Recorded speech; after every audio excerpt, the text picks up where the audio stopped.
We're also looking at Cosmos. Do you regard Cosmos as a competitor or complementary to Polkadot? A little of both.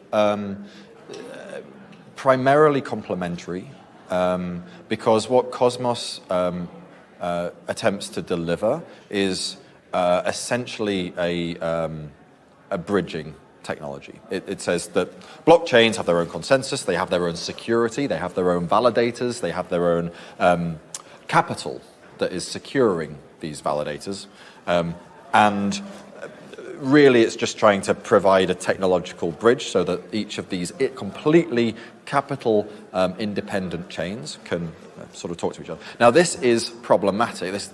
You can't really have a communications gateway between, certainly not a high security, high value communications gateway, if you have separate security mechanisms. It would be like two independent states trying to make a coherent militaristic long-term partnership without having coherent economies and coherent taxation. Like, you can't really have coherent communication and coherent interoperability without coherent security. Now, of course, it's possible. You can kind of lesser forms of it are possible, I should say.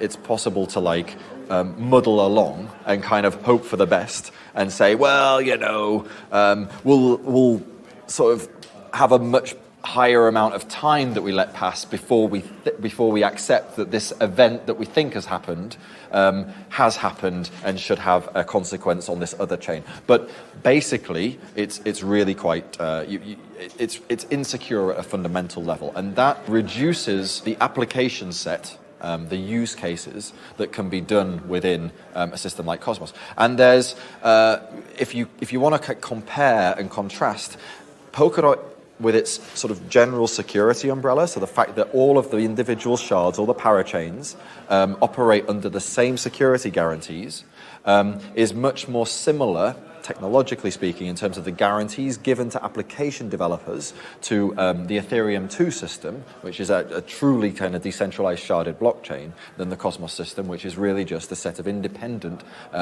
blockchains of differing levels of security, having a sort of a way of communicating with each other if they happen to trust that the other one's security is good enough for them.